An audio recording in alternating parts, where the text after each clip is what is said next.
My name is Margaret Maggie Sloan. I'm 68 years old. And this morning I watched $450 vanish from my company's operating account. While my kettle screamed on the stove, the numbers bled to zero.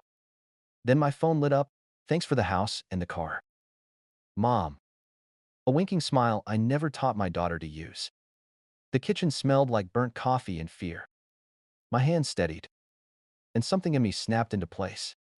Clean and cold. Everyone expected me to beg, to hush it up, to play small. But what they didn't know was, before I continue, tell me where you're watching from. And hit like and subscribe if you've ever been betrayed by family. Drop a comment with the city on your mind tonight. Because places hold memories. And memories shape the choices we make. Your stories keep this channel alive. And what I'm about to share might help someone you love before it's too late. I didn't begin with trucks or a title. I began with a broom and a night key that stuck in locks. Downtown Denver after midnight has elevator dings. HVAC hum. Wheels squeaking. On breaks I wrote numbers in a spiral notebook. 50 for a night class. 80 for a rust brown pickup that coughed. Numbers never pitied me. A social worker introduced me to a little girl who didn't speak. Ava held a stuffed rabbit. One ear sewn back with blue thread. She sat too small in a plastic chair and watched a sealed window like she could bargain with glass. When she finally whispered, it wasn't a question so much as a check against disaster. Is the window locked? Today it is. I said, when the sun comes back, we'll open it. I didn't know locks and codes would rule us later. I carried her home like weather could blow her out of my arms. My house smelled of pine cleaner and dish soap because I'd scrubbed everything. I turned the couch into a bed because the real one looked like a cliff. She watched me boil pasta, eyes widening at the kettle's scream until I clicked it off. My mother called the kettle a poor woman's church bell. I paid attention to everything. Ava's storms were quiet. She didn't throw or kick. She went still when car doors slammed. At 2 a.m., I'd open my eyes to find her silhouette in the doorway. Rabbit limp. Hair, a small storm. Come here, baby. I'd whisper. She'd crawl under the quilt and press her face into my shoulder as if smell alone could anchor her. Green apple shampoo and playground dust. People define poverty with numbers. Those nights taught me another measure. I took accounting at the community college, copying debits and credits until my hand cramped. Balance the scale, keep the lights on. I bought a truck the color of old coffee. The torn vinyl seat pinched my thigh until I learned the angle that didn't draw blood. My first contract was printer paper. Heavy. The yard smelled like diesel and wet cardboard. Ava climbed into the passenger seat and traced the split seam. Can I honk? Once. I said. The horn bleated. She laughed from somewhere unbroken. We made rituals because rituals grow roots. Delivery mornings burnt coffee on purpose. Tiny budgets on invoice backs. Serial spirals that made me late. She drew trucks with eyelashes and stuck them to the fridge with a red apple magnet that chipped and never sat straight. Each time I reached to fix it, I remembered her practiced shrug. Thanksgiving at Aunt Lorraine's house taught me how sugared whispers rot. Lorraine hugged Ava, kissed the air by my cheek, then lifted an eyebrow at the store-bought pumpkin pie. Pumpkin is pumpkin, I said. She kneeled to Ava's height and lowered her voice. One day, you'll have the nice things your mother keeps tucked away. You deserve them. Ava's head tilted. I set the pie down and felt something bloom under my ribs. Seeds like that don't need watering. High school came fast. Costs I hadn't planned smacked every list. Ava fell for a green satin prom dress. It's too much, I said. Reflex. It's my one thing, she said. I sold my car. On prom night. The kettle screamed as she clattered down the steps, and I let it scream longer than usual.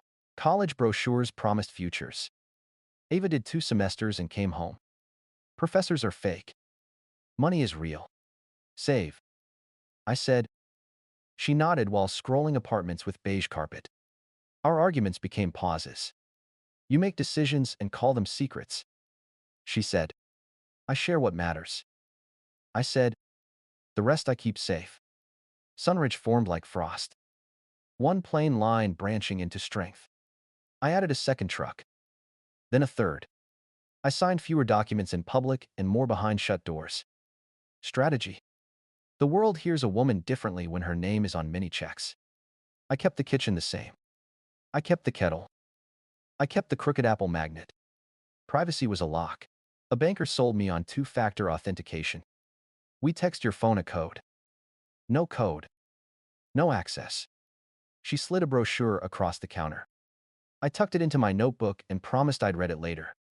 Later arrived as a carrier alert about a line transfer I hadn't requested. Ava met Derek on a rooftop patio. He sold homes. Or said so. He shook my hand with a grip practiced in mirrors and called me Ms. Sloan until I said Maggie was fine. Then tried Mom. He joked about shortcuts. I boiled water to give my hands a chore. The kettle filled the quiet. They married. I mortgaged my house to give them the reception they wanted. At the dance, Ava pressed her forehead to mine. Breath sweet with champagne. You always come through, she said. I kept my answer to myself. The first time she looked at me like a creditor instead of a mother. July heat made the driveway wobble. Just admit it, she said. You've always had more than you showed. I've had what I earned. I said, which is more than this, she said, waving at chipped steps and the immortal kettle. You played poor. I played safe. I said. A few days later, my phone hiccuped a carrier alert. Brief outage. Restart recommended. I did. A shopping app asked for a password. I didn't know something had already moved without my permission. And the old window wasn't as locked as I believed. Those years were lean and sometimes generous. On class nights, I left dinners in the freezer and a note on the counter. Back by 10. Text if you need me. On Saturdays, we hunted paperbacks at a thrift shop that smelled like dust and ink. Ava picked covers with girls who saved themselves. I learned routes by heart alleys that stayed plowed. Docks that loaded cleanly. The dispatcher who slipped me an extra run if I showed up on time. I didn't know it then. But all that mapping would matter later. When I needed to trace where money had gone and who held the keys. Caleb Ortiz came into my life the year I stopped pretending bookkeeping was a side chore and admitted I was building a company. He was a CPA with a JD and a face that never rushed. We met at a coffee shop where the tables rocked on bad legs. He balanced his with a napkin, then balanced my world with a sentence.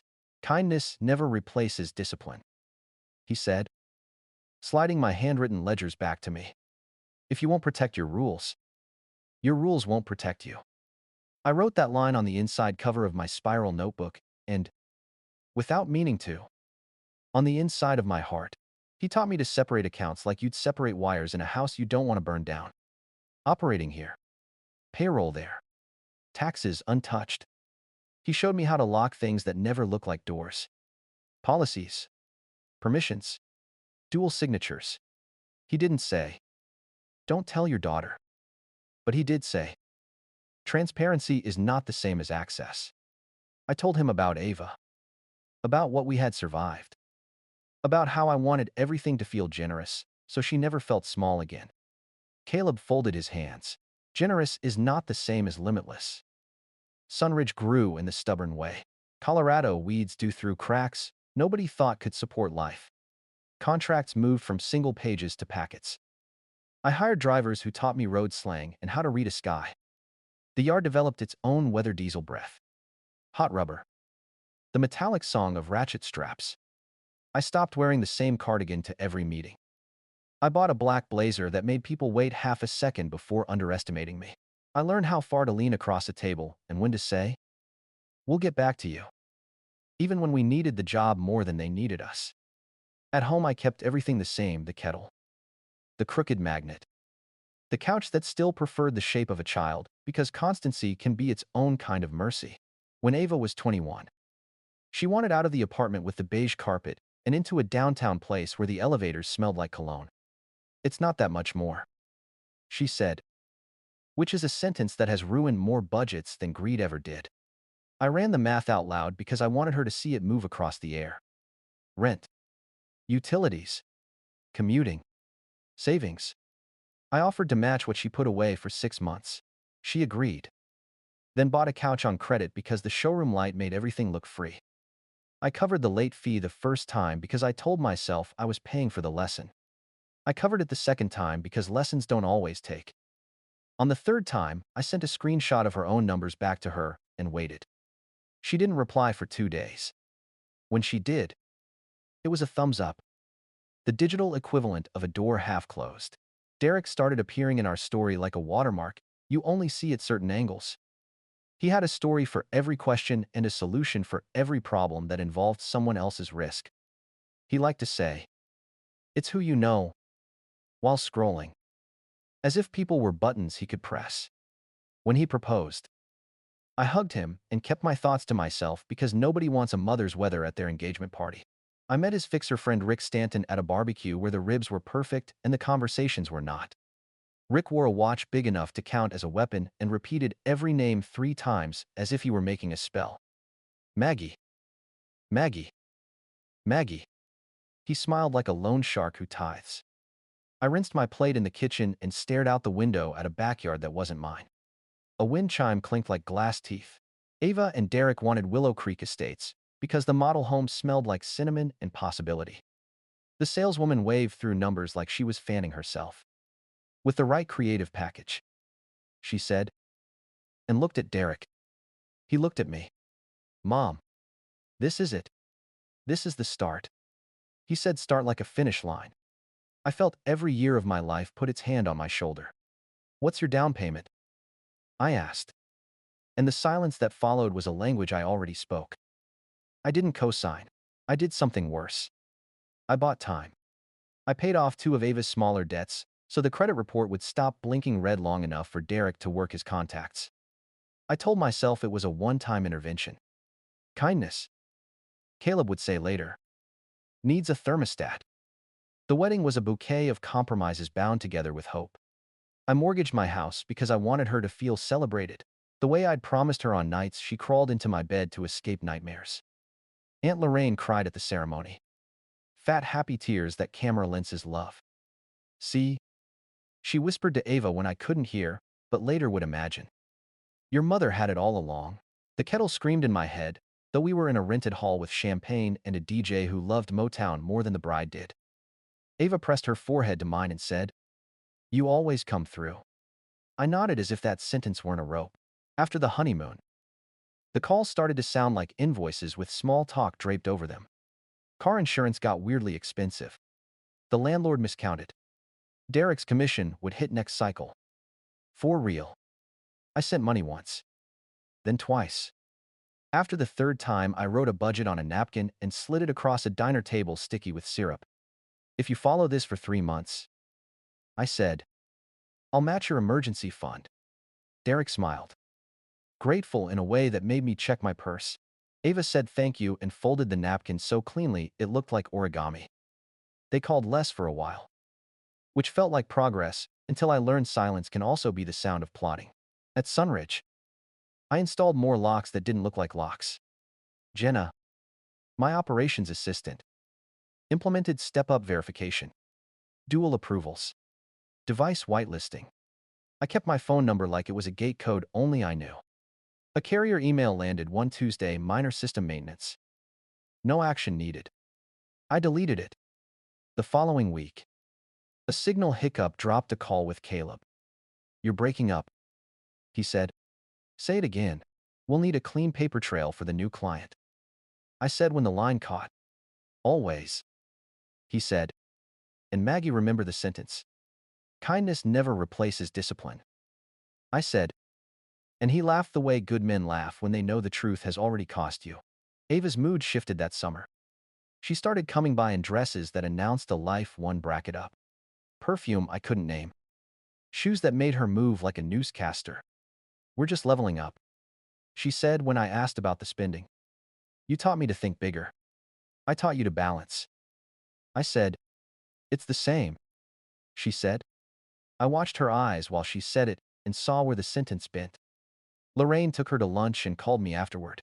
She's a Sloan, Lorraine said. Like a diagnosis. Ambition runs in the blood. Ambition runs on budgets. I said, Lorraine laughed into the mouthpiece and told me to get some rest. The first sign I missed wasn't a sign. It was the absence of one. Ava stopped asking to borrow my car. Derek stopped asking me to look at listings. They stopped asking me anything and replaced the questions with updates I couldn't verify. We found a guy, Derek said. He knows how to structure things so banks see what they need. I put down the phone and laid my palm flat on the table to stop it from shaking. The Apple magnet slid a fraction on the fridge. I straightened it and thought about windows. One afternoon in September, the yard was loud enough to drown thought backs of trailers slammed. A driver laughing too hard at his own joke. Radio static. Jenna came in with printouts and a face like bad weather. Weird pings, she said. Failed logins from unfamiliar IPs. Then successful ones. Short sessions. We changed passwords and swept devices. I called the carrier and listened to hold music that sounded like someone imitating reassurance. Everything looks normal on our end. The rep chirped. I wanted to ask which end that was because from where I stood, the ground had begun to tilt. I went home and made coffee I knew I wouldn't drink. The kettle's scream felt longer. Or maybe I was the one stretching. When it clicked off, the silence had a thickness to it, like air before hail. Ava texted a selfie. Sun in her hair. A caption that read, "New beginnings." I typed, "Proud of you," and didn't hit send. I set the phone down face up and watched the screen sleep. I thought about Ava at 3, asking whether the window was locked. I thought about the banker's brochure with its cheerful icons. I thought about the sentence that made people accuse me of coldness, even as it kept our lights on. Kindness never replaces discipline. I wish I could say I saw it coming. I didn't. What I saw was the shape of my life. Each careful choice like a brick. And I believed a house built brick by brick could not be taken in a night. I believed locks were locks. That a phone in my hand meant my life was in my hand. That daughters, even complicated ones, would step back from ledges you spent years building railings around. Faith, it turns out, is a door thieves prefer because it opens quietly. When the morning finally came, the morning that split my life into before and after, I was not a new woman. I was the same woman with the same kettle and the same notebook and the same soft hope that the world honors effort. And yet, under all that sameness, something had hardened. The way a river under ice is water still, but no longer gives where it used to. I was ready without knowing the word. The first tremor wasn't the missing money. It was smaller. The kind you blame on a semi 2 streets over. Jenna tapped my door with a knuckle that barely touched wood. Payroll portal shows you logged in from Kansas City, she said. Sliding printouts like X-rays. 5 minutes. Then out. I was at this desk. I said, "I know," she said. Which is why I printed it. We forced logouts. Rotated passwords. Enabled every chain the software offered. I set my phone on the desk, like proximity could be armor. In the break room, the kettle screamed because someone forgot their tea. I clicked my pen and tried to hear the shape of what was coming. By noon, Eddie hovered in my doorway. "Boss, you hear anything about checks?" he asked. Voice low. "My wife keeps stalking the mailbox. You'll be paid," I said. "On time?" He nodded and left. At home, Ava and Derek were on my couch with the glow people wear when they've decided your answer in advance. His laptop blinked real estate tabs. Her smile owned the air. "We put in an offer," Derek said. "Willow Creek. 3-bed. Yard. Perfect schools." "Where'd your down payment come from?" I asked. "Contacts. Creative package," he said. Ava tilted her head. "Mom, we're done with tiny. It's time. It's time when you can afford it." I said, "You can afford it." She shot back. "Or are we still doing the cardigan act?" I looked at the stuffed rabbit on the shelf. One ear blue-threaded. "I'm not your lender," I said. "You're my mother." She said, "Same thing." Derek tapped the trackpad. "We're moving forward. Maggie, you should be happy. Be careful with should," I said. It's how people smuggle shame into a sentence. They left in a gust of perfume and certainty. The house settled the way old wood does when a truck passes. The bank called at 9:03 a.m. Security check. A woman chirped, verifying a wire to Stanton Holding LLC. Deny. I said, freeze the profile. In-branch verification only. Paper shuffled. Cheer thinned. Noted. I drove to the branch with Jenna's logs. The manager said, our systems are robust. I left with pamphlets and a business card that felt like a shrug. Back at the yard, Rosa met me by the dock. People are nervous, she said. Rumors. What are they saying? That we're in trouble. That you hid something. That checks bounce easier than balls. She held my gaze. I told them to get back to work. Tell me I wasn't lying. You weren't. I said, Sunridge pays its people. Full stop. That night, the kitchen light felt colder. I brewed coffee I didn't need. Ava texted a photo of a red car. New baby, I typed nice. Erased it. I typed, be smart. Erased that too. I let the kettle scream until a neighbor rapped the wall. 2 days later, Derek went live. Family should support family. He said, some folks hoard while they play poor. Sad. Must be nice to be old money. A comment read, cut the check. Mom. He didn't use my name. He didn't have to. Aunt Lorraine called. People are talking. She said, let them. I said, you know how this looks. She said, all those years of thrift store virtue. I pay for what matters. I said. She laughed. Stubborn suits you until it doesn't. Jenna's email stacked. Failed authentication. Password reset at 2:13 a.m. Successful login from a coffee shop off Colfax. We drove there.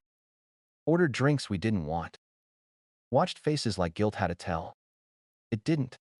We left with a timestamp and the kind of anger that keeps you awake. On Friday, 3 drivers asked for advances. I said yes to 1 and no to 2. Eddie brought me a donut. For luck.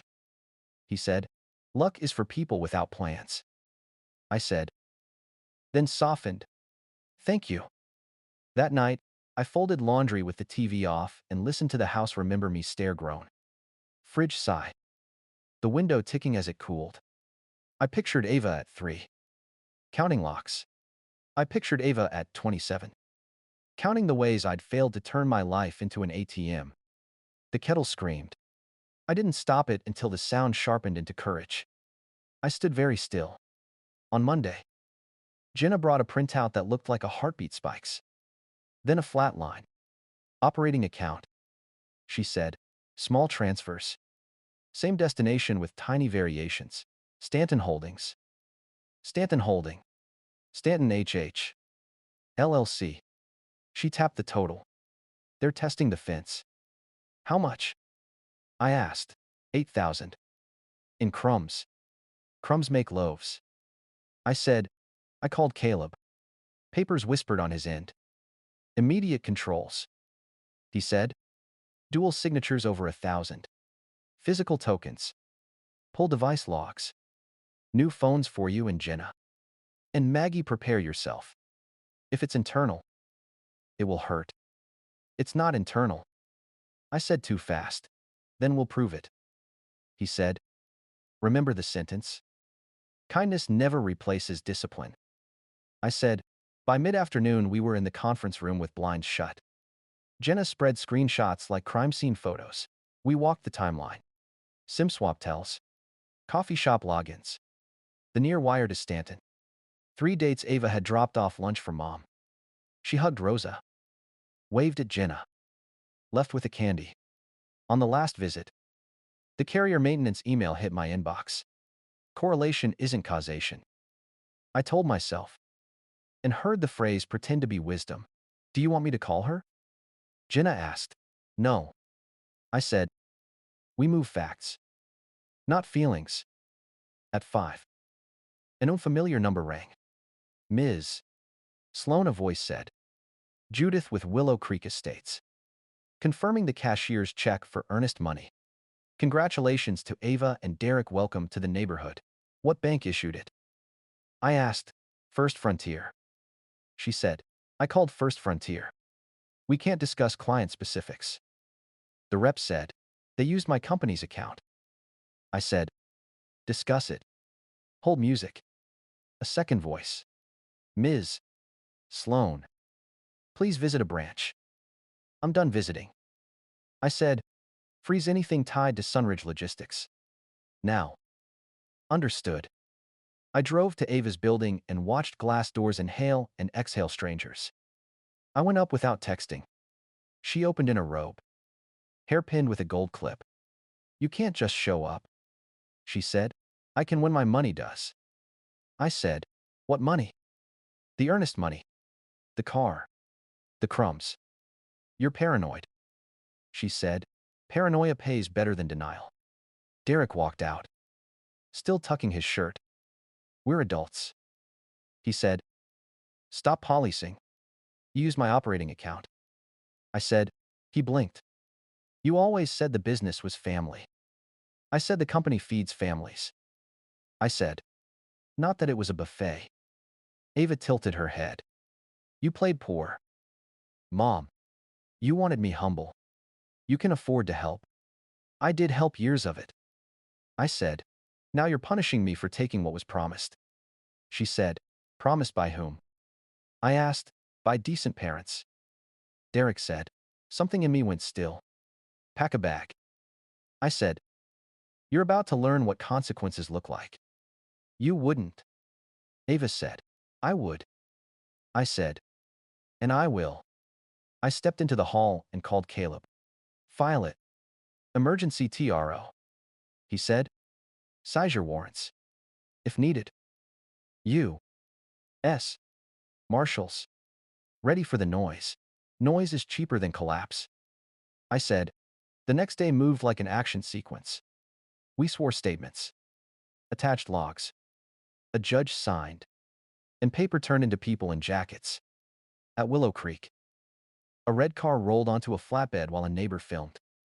A yellow notice went up on a model home door. At Ava's. Marshals knocked.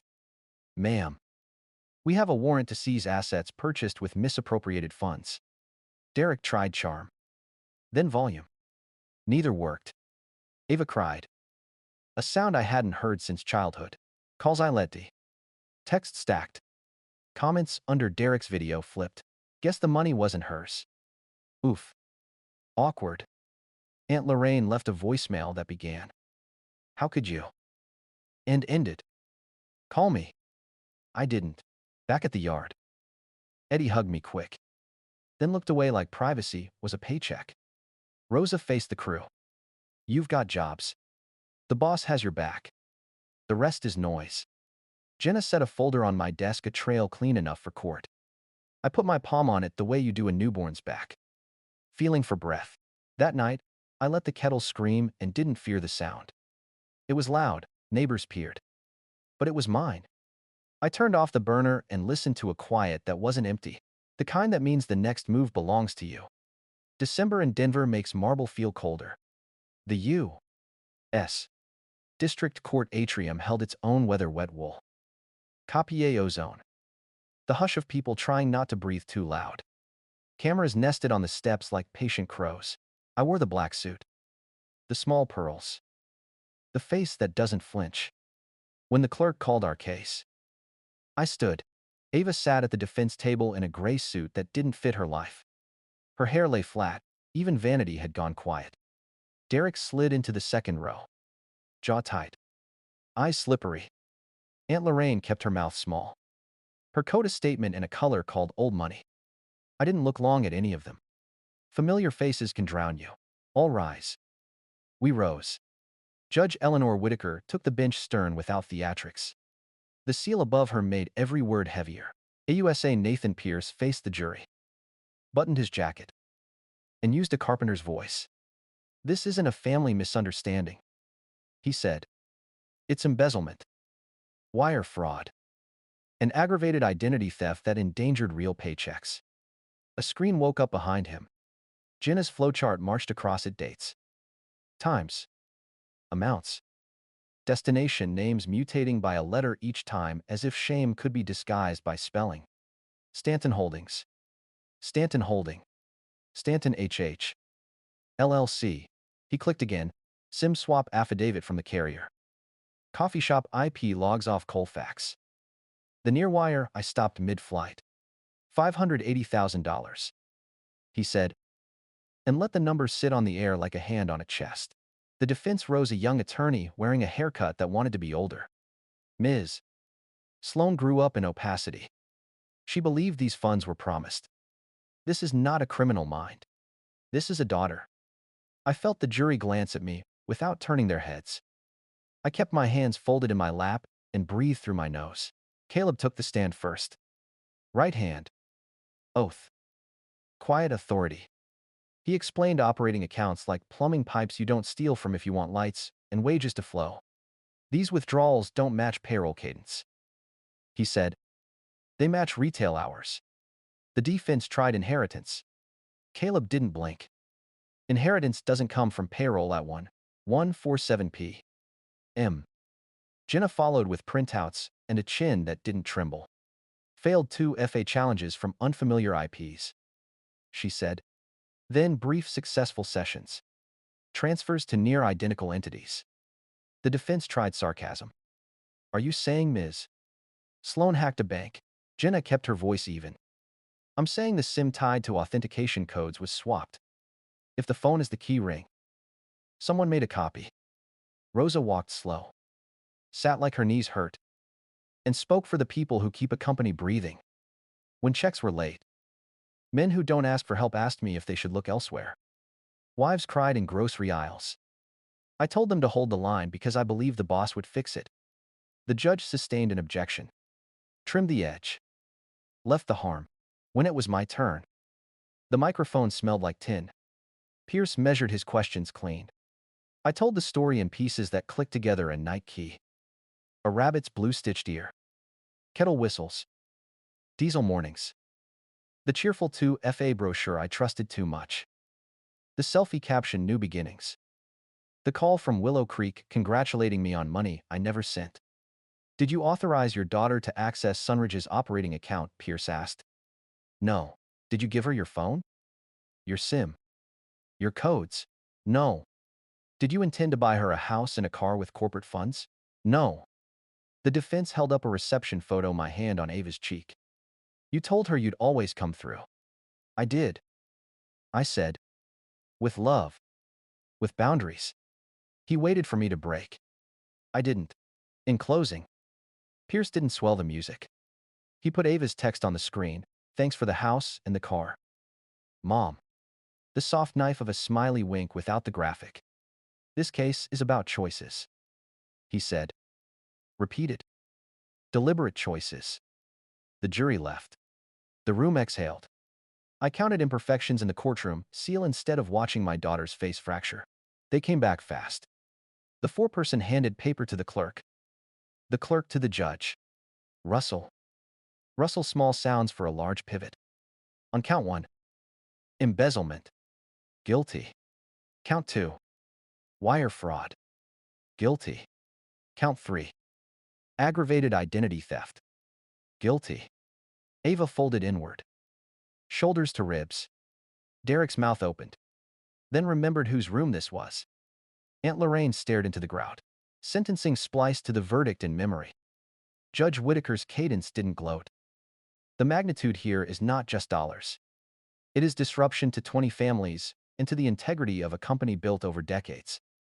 The court imposes 72 months in federal custody. Restitution, $720,000. A no-contact order post-release. Unless modified by this court. Ava turned. Eyes rimmed red in a face I loved before she could speak. Mom? I lifted a hand not to reject. To hold the air steady. I forgive you. I said, quiet as a prayer. That doesn't change this. The marshals moved with courtesy that still breaks the heart. Handcuffs clicked. Somewhere, a pin fell. Winter rattled at a window no one opens. Pierce stacked his files.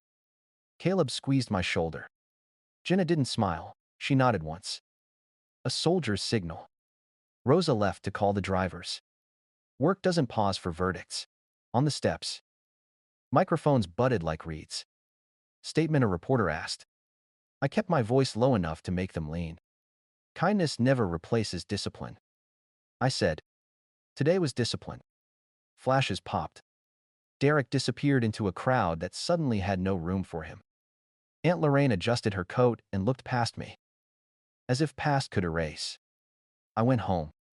Set water to boil. And let the kettle scream a siren I controlled. Then I turned off the flame and held the quiet. The next move belonged to me.